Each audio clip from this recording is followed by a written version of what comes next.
and welcome to episode 73 of the Mutant Blitz Podcast.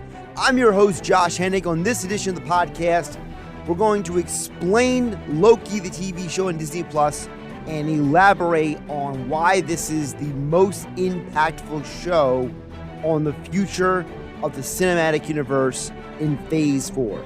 So let's open up a cold one and get started on episode 73 of the Mutant Blitz Podcast. With the Loki TV show, Marvel has done an incredible job at, again, building to a breaking point in their storylines. And this time, the breaking point has to do with the multiverse. And I know for some people, this is a little far-fetched. The concept is a little bit grandiose. Some people might think the concept is completely unnecessary in terms of storytelling. But you can tell that Marvel was building toward this point after you finish watching the Loki TV show. Because the Loki TV show doesn't just deal with time travel. It doesn't just deal with the multiverse. But it also deals with certain concepts that have to do with character development that had kind of been glossed over and overlooked up until this point. So before I get into how this will impact the Marvel Cinematic Universe moving forward, I want to get into the specifics of the show and explain why what you just saw on the Loki show is so significant.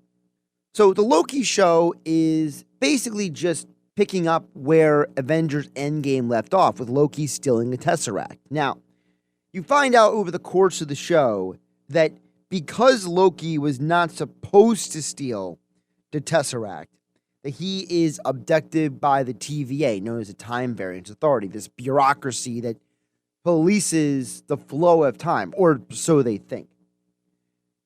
By the way, this has spoilers. If you haven't watched the show by now, I don't know what to tell you, but I hope you who are listening to this have watched the show or are going to watch the show or in the midst of watching the show, because this show is important to understand what's happening in the MCU moving forward. And one of the things we learn about Loki with the show is that Loki is more than just your ordinary complex character or character with layers or different variables to him.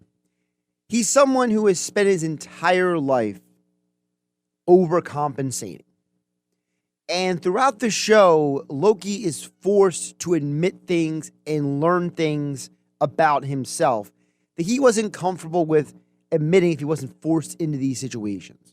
Because the show deals with the concepts of predestination versus free will, the entire time of the show, you're questioning how much of what is going on, Loki's choice versus what he is destined to be or do.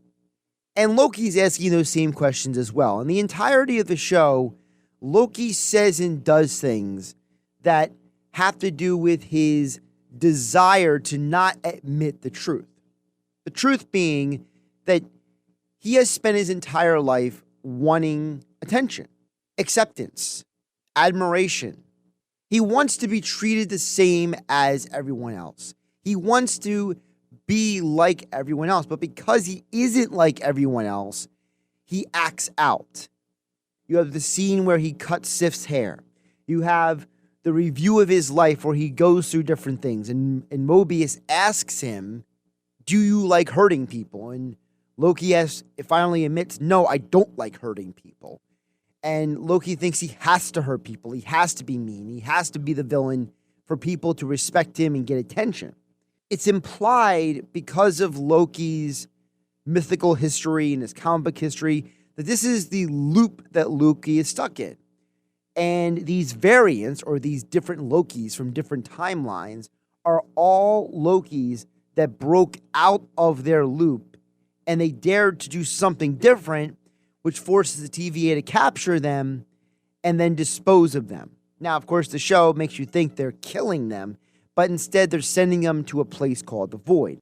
But the concept of predestination versus free will is also wrapped in this little tight loop that has to do with totalitarianism and fascism. And these ideas that there is somebody who has to control everything to keep everybody from a worse evil. And that's the whole concept of the show. And that is the TVA is there to protect the world from the multiversal war. And the idea is that the man you meet at the end of the show, He Who Remains, his purpose is to protect the world from a worse evil.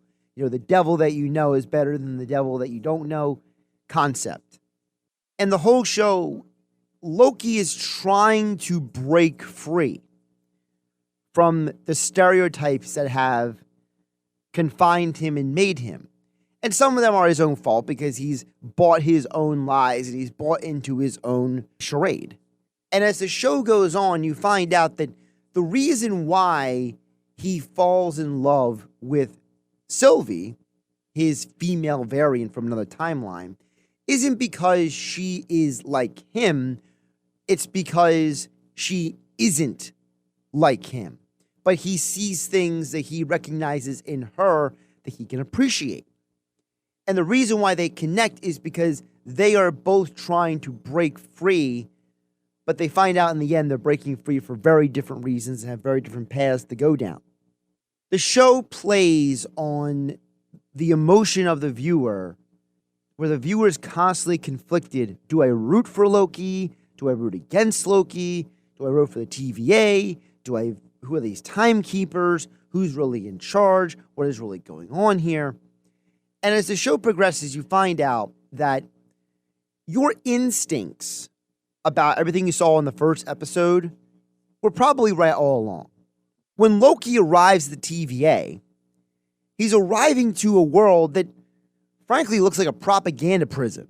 He's arriving in a world with all these posters like this is, Mussolini's Italy or Hitler's Germany or Stalin's Russia. One of these regimes where you have one figurehead telling everybody what they should think, what they should do, and you have this whole bureaucracy that is bought into this idea that they're serving the greater good. When in reality, what is good and what is evil is actually been completely twisted. And when Loki asks these questions, he's told for the first few episodes, don't ask these questions, you're wrong, you don't understand. But he is aided by an ally who is just as curious as he is, the agent known as Mobius. Now remember, in Avengers Endgame, Tony Stark called the bracelet that they use for time travel a Mobius strip that allows them to track themselves in time. So Marvel is already connecting the time travel from Endgame to this show directly. And when you meet the One Who Remains, you find out that he has created a TVA to prevent any future multiversal wars and to prevent someone more evil from coming along. That being Kang the Conqueror, who, if you go back the previous episode of the Mutant Blitz Podcast, I told you Kang was coming after Avengers Endgame came out a couple of years ago, because the logical jump for Marvel doesn't really complicate things that much. They're not trying to create a puzzle with 1,000 pieces. They're trying to create a puzzle with 10 pieces. So you can put them together and get a nice little picture. Time travel. Who is the greatest villain of time travel? Kang the Conqueror. Also, why have a multiverse? Because now Marvel can explain things that they never could explain before. You see, the purpose of having a multiverse is Marvel's opportunity to take everything that has ever happened and either explain it away or clean it up. So, you want to know why there have been multiple Spider-Man movies? Multiverse. Why there have been multiple Professor X's? Multiverse. Why is there a world without mutants? Multiverse. Why didn't the Eternals get involved in certain things throughout history? Multiverse. It's a nice coverall. And Marvel is using a concept from the comics in the movie world, but they're doing it in a way that I think is a lot more fun. Because when you have the idea of, hey, A multiverse is based on any number of what ifs. You could have a show like What If. There cannot be a show, What If, which comes out in the month of August on Disney Plus, which is the next Disney Marvel installment in their series of stories. There cannot be a What If show if the Loki show doesn't unleash the multiverse at the end of the show. And the reason why Loki has to be the one to unleash it is because Loki is the only person willing to ask these questions. Why does it have to be this way? Who's really in charge? Does this person have to be in charge? Are we willing to accept the devil we know instead of dealing with the unknown that could be even more evil and more dangerous? Loki is the one willing to ask these questions. He's the one willing to push the envelope. He's the one willing to rebel against the system. Because Loki, even though historically in mythology he is the god of mischief, Loki is also the guy who, because of his mischief, asks a lot of questions. He's the one who doesn't just accept things at surface value. And Tom Hiddleston does an incredible job at portraying all these elements. Because of his theatrical background in actual theater, he's able to take the minutest aspects of the Loki character and birth it on these multi-layered levels that are absolutely incredible and forces you as a viewer to maybe not accept him, but to appreciate him. Because without Loki, you yourself are not going to start asking the same questions. Like, for example, if He Who Remains created the TVA, and it's the TVA's job to maintain the sacred timeline, and it's a sacred timeline is being constantly monitored by the TVA, and the Avengers, according to episodes 1 and 2, were meant to time travel and go back in history and grab the time stones to stop Thanos. If all that was meant to be, was there any point in time where anything that happened, anyone's actual free will and decisions? It's a question that forces the viewer to realize that everything that you thought was going on in the Marvel Cinematic Universe actually may just be part of a massive loop. Because He Who Remains says at the end of the final episode, he says, "I'll see you again soon," to Sylvie. Meaning, it's possible he's actually gone through this whole dying, coming back again, restarting the cycle over again. Like, he knows this cycle has happened before. The theory being that every time there's a multiversal war, He Who Remains comes out of the multiversal war as the guy in charge, limits the timeline to stop another multiversal war until the Loki show up and Sylvie decides to kill him, banishing Loki back into the timeline that has been modified by her decision to kill He Who Remains. And as you see at the end of Loki, instead of the statues at the Time Variance Authority being the three figureheads who are supposed to be the lords of time, it's actually a statue of Kang the Conqueror. And as a result, now Loki has to try to stop the loop from happening again and again. Because at the end of the day, Loki doesn't like the Time Variance Authority. At first, he thinks he doesn't like them because they have power that he doesn't. But he realizes throughout the show that the problem with the Time Variance Authority isn't that they have power, it's that they have power and they think they're always right. If you notice, go back to the Avengers first movie.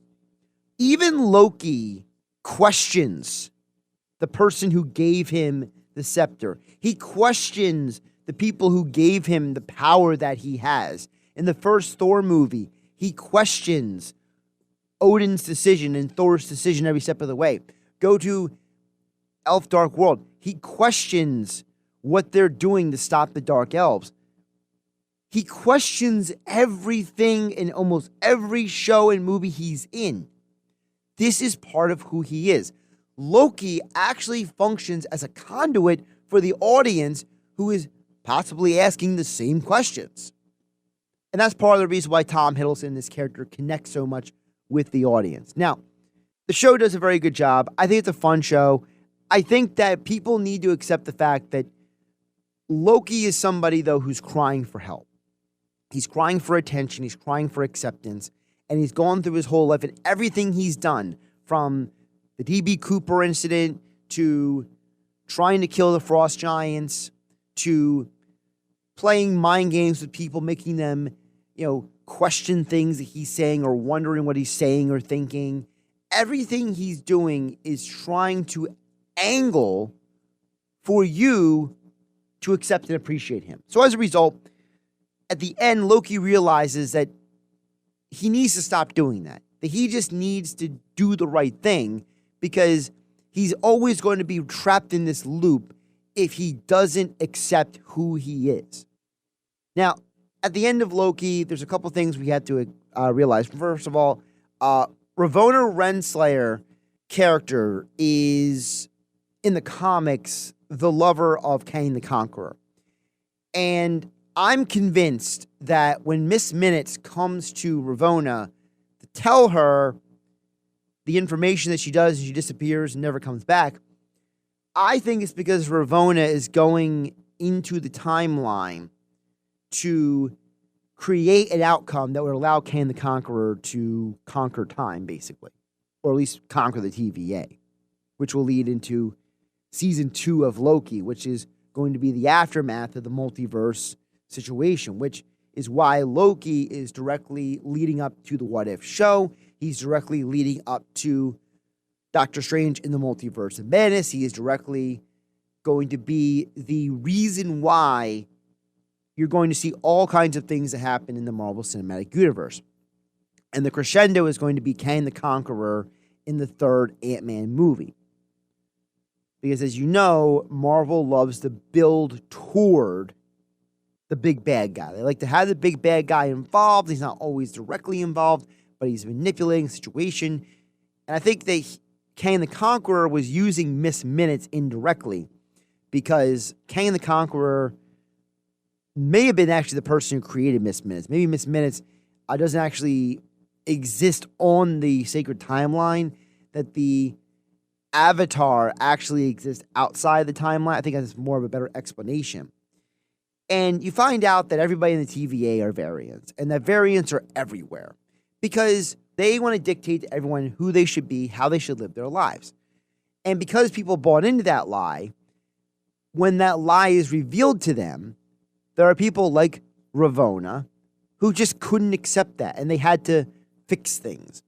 Whereas on the flip side, Hunter B-15 was running the opposite direction. She wanted to destroy everything about the lie that had entrapped her in this life that she had been living. So as a result, you have a lot of ramifications from this show that are going to come up in the MCU. Like I said, there is no What If show without Loki and Sylvie unleashing the multiverse. There is no Multiverse of Madness for Doctor Strange to deal with if Loki show didn't happen. And I think it's also part of the reason why Loki is going to appear in the Doctor Strange movie, and also why, conveniently, the writer of the Loki TV show is also the writer of Doctor Strange 2 movie, because they have to make some direct connections. Also, keep in mind, Marvel Cinematic Universe is trying to, like I said, they're trying to introduce new characters. And it's hard to introduce some of these characters if you don't have a way of explaining how they got there or why they're coming out of nowhere. Because we know that Deadpool is going to appear in the Marvel Cinematic Universe, the Ryan Reynolds version. So how else is he going to appear if he isn't from an alternate reality?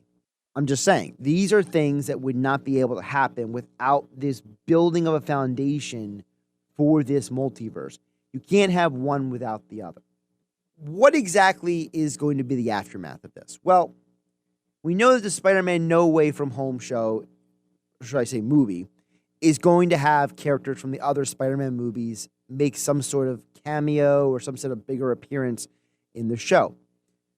We know Doctor Strange is going to be both in the Spider-Man movie and have his own movie, that Wanda is going to be in the movie.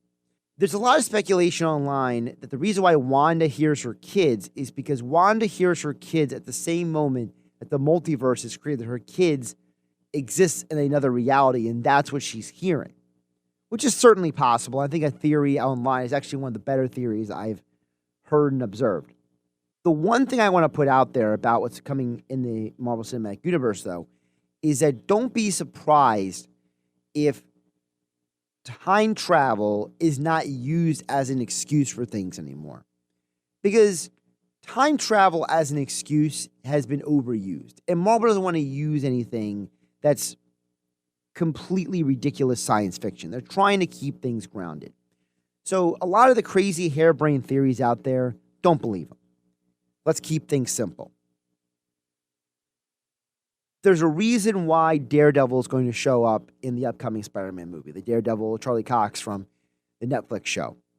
There's also a reason why the Kingpin from the Netflix shows is going to be appearing in the Marvel Cinematic Universe soon, played by Vincent D'Onofrio. Because either Marvel can say, oh, he's from another reality, or Marvel can say, oh, this character just never crossed paths with this other character before. So instead of having to use time travel and mess with reality, this is an easier way to let the storyline play out as Marvel tries to build toward a whole new future. So let's hit on a couple of the Easter eggs or hat tips that we've been given because of this show. Number one, we've been introduced to Kid Loki, another member of the Young Avengers. We know that Marvel looks like in some way they're building toward a Young Avengers team-up that would involve multiple characters. For example, Cassie is the daughter of Scott Lang. We saw that Isaiah Bradley, who was introduced in Falcon and Winter Soldier, his grandson, Eli, or Elijah, as they call them in the show, Eli goes on to become a superhero himself, also a member of the Young Avengers. So we're getting all of these characters introduced. Oh, by the way, Wanda's kids are both Young Avengers as well. So you're going to see Billy and Tommy return as well in some capacity. So be prepared for a lot of that stuff, because eventually they're going to get rid of the multiverse. It's going to less complicate things. They're going to clean it up, and they're going to streamline everything again. But this is a way for Marvel to introduce these new characters. It's also a convenient out clause for them if they ever want to recast anybody in the future. So, for example, if, let's say, 20 years from now, Marvel wants to do a hard reset of everything, they can do it. And they can do it with saying, well, there's just a multiverse, or, well, there was a apocalyptic event that reset the universe, or they can have some sort of event because now Loki set the stage for the anything can happen. And because Kevin Feige keeps insisting that everything is connected, don't be surprised when you see certain people appearing in certain movies and shows. I don't think it's a coincidence that, for example, Zeus is going to appear in the Thor Love and Thunder movie, because that opens the door for Hercules coming along. I'm not surprised that Kang the Conqueror is the villain, because Kang the Conqueror, because he's a time-traveling villain and has his origins in Egypt, is a perfect setup for mutants to appear in the MCU, because there's a mutant that gets his start in Egypt named Ensabanur, who's supposed to be the first mutant ever, who becomes the villain Apocalypse. So Marvel is basically setting the foundation with the Loki show for roughly 50 characters right now. It's something to be excited about. It's something to be interested in how they're going to go forward and explain these different things. I do think you're going to see some of the characters that you've also seen in this show, not just because there's like a season of Loki again, because we know that Mobius is going to return. We also know that Loki is going to return, and Tom Hiddleston will continue. And I expect the Ramona Renslayer to reappear at some point as well. So this is going to be a second season. They announced that at the end of the show. And we also know that Tom Hiddleston, according to reports, is signed on a Marvel contract for a unspecified number of projects moving forward. And we know at least Loki Season 2, Doctor Strange 2, he's going to be in both of those. And of course, there's a possibility he shows up in the Thor movie, because what would a Thor movie without Loki, right?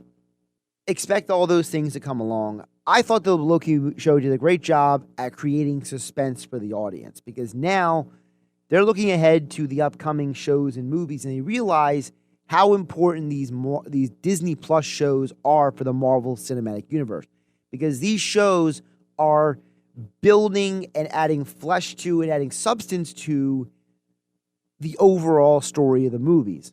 Like, for example, we know that at the end of Black Widow, that Florence Pugh's character of Yelena is going to be in the Hawkeye show. Well, what's the point of her being in the Hawkeye show if it's not all connected? And by the way, the Hawkeye show is rumored to be introducing some new characters that are going to be important moving forward as well. So again, it's all connected, and I think Marvel is doing a good job at slow building, giving you just enough to keep you going, giving you the stories, giving you the scenarios, and giving you the playing out. Because we also know the What If show is going to be building on the concept of the multiverse and explaining it a little bit more about how these scenarios can impact the world and what they mean for the future of the Marvel Cinematic Universe. And I'm going to assume that what happens in the What If show and what happens in the Spider-Man No Way Home from Home and Doctor Strange in the Multiverse of Madness is also going to be a direct setup for the Thor Love and Thunder, because we know that the Thor Love and Thunder is going to function as a massive Marvel crossover, because we know Guardians of the Galaxy and Thor and a ton of other characters are going to show up in that movie to deal with the villain Gore the Godbusher being played by Christian Bale.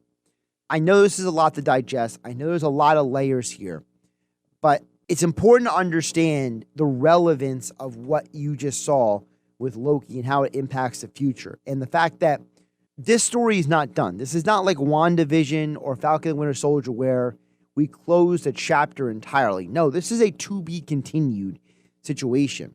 And like I said, we're going to see Tom Hiddleston in multiple Marvel projects moving forward. Again, he's going to be in the What If TV show. He's going to be in Doctor Strange. He's going to be in a ton of other projects moving forward. But Marvel is keeping their lips tight because we know that Kevin Feige is really displeased with Alfred Molina, who ruined some of the things that are coming. By the way, for those who didn't hear, Alfred Molina basically gave away he's going to be in the Spider-Man movie, and that made Kevin Feige very upset because Feige is trying to keep as much as he can off the internet so people go to the movies and they're surprised by some things, right? They go to the shows and they're surprised by some things. I know I was even surprised a little bit when I found out that they threw in female Loki, and by the way, they called her Sylvie, which is the character that Loki creates in the comics to basically function as a version of Loki and the Enchantress together, which is exactly what she is in the TV show. So I was surprised by that. So it's nice to have surprises. It's nice to have these things build on top of each other as we're going along. And I'm excited for the What If show and for Shang-Chi and for the Eternals and for the Spider-Man movie, because all of these things are building toward the Doctor Strange movie. And I think this is what you're going to deal with moving forward. Number one, What If is going to set the stage for why what you see happen in the Spider-Man movie is going to happen, and why Doctor Strange has to save the world from this multiverse of madness. Because there's going to be some great evil that's going to be unleashed somewhere along the way, whether it's Shuma Gorath, or whether it's Nightmare, or whether it's some other major Doctor Strange villain. Or, you know what, I theorized this in WandaVision. It could even be that potentially Chthon, the ancient evil demon, he could be involved in the Doctor Strange movie as well. So there's a lot of major villains that could show up. But all of these villains are going to have connections to Kang along the way, because we're going to find out that Kang has been meddling ever since the multiverse split, and ever since Ravonna Renslayer did whatever she did, or this was suggested to her to do, that Kang is going to start manifesting himself a little bit like Thanos did. We saw with the Thanos movies over time that Thanos was behind Loki, and Thanos was behind Ronan. Thanos was observing what Ultron was doing, right? And Thanos was involved in all these different areas, or at least had an impact, like a domino effect, on all these different areas. And then you find out that when he is revealed to the characters themselves that he is the big bad villain that you watched, reveal himself more and more throughout the movies and the projects, Kang is going to work in a similar way. And we know that the Mandarin is going to be the villain of, for example, Shang-Chi. Well, where did Shang-Chi get those 10 rings from that look like alien technology? Did he maybe get them somehow from Kang? Because Kang's from the 31st century. Did he maybe run into the Mandarin sometime in the past to make a deal with him? How about the Eternals? Is the reason why the Eternals get involved because something that had to do with Kang influencing something along the way? Did Kang maybe even pretend to be there when the Celestials showed up and created the Eternals? There's all kinds of questions that we can ask now. Hey, Spider-Man No Way Home. Was Kang behind Mysterio revealing Spider-Man's identity, creating the chaos that he has to deal with in the movie? Does Doctor Strange finding out about Kang the reason why he shows up in the Spider-Man movie? And by the way, the other Spider-Man that he runs into and the other characters from the other properties that he runs into, is he running into them because the multiverse is just, overlapping on itself? Is it because Kang did something? Is it because the major villain of the Spider-Man movie is actually working for Kang? Oh, and by the way, we know that the Venom movie that comes out soon is part of the Sony Spider-Verse, and we know that Sony owns Spider-Man's Tom Holland character, and they want Tom Holland to show up in their properties in the near future, like potentially this or the next Venom movie. Does that have to do with multiverse? Does Venom exist in an alternate reality in the Sony universe? Because we know that there's already been one Venom in a Sony Spider-Man movie. Maybe that's one Venom universe, and there's another Venom in another universe. Here's another question for you. Shows like Armor Wars are coming, and Secret Invasion, and She-Hulk. And we know that there's all these different characters and villains that are coming out of the woodwork. How many of these characters and villains are because of Kang? Is Kang literally behind everything to try to stop the superheroes from stopping him from ruling all of the multiverse? Is he bringing these bad guys left and right out of the woodwork to try to delay or stop or prevent the heroes from defeating him? Because now they're no longer in a loop. Now they're not being controlled by the TVA and the sacred timeline, He Who Remains. Now they have complete free will, and now they actually have the choice and the ability to be a problem for him. It's a question that needs to be asked. I'm looking forward to seeing how it plays out. Thanks again for tuning into this edition of the Mutant Blitz Podcast. If you like this podcast, download, subscribe, share it, like it, whatever platform you're getting us on Spotify, Apple Podcasts, Google Play, YouTube. I appreciate everyone catching the podcast. If you have any thoughts and comments, you can hit me on Twitter at Josh Hennig. And of course, we will be coming up with a ton more content coming up in the next several months. Of course, the Venom 2 trailer came out. We know that the James Gunn Suicide Squad movie is coming out in August. The What If show is going to be, I think it's going to be a huge hit. Shang-Chi comes out in September. There's a lot of content we're going to have to review. Oh, and by the way, season 3 of Titans on HBO Max is coming out. And in between projects, as they come along, we will review other shows that you can watch on HBO Max as well as Disney+. So we got a lot of stuff to review, a lot of things to discuss, and I'll be here for all of it right here on your home for all of those conversations. The Mutant Blitz Podcast. I'm your host, Josh Hennig. Catch you next time.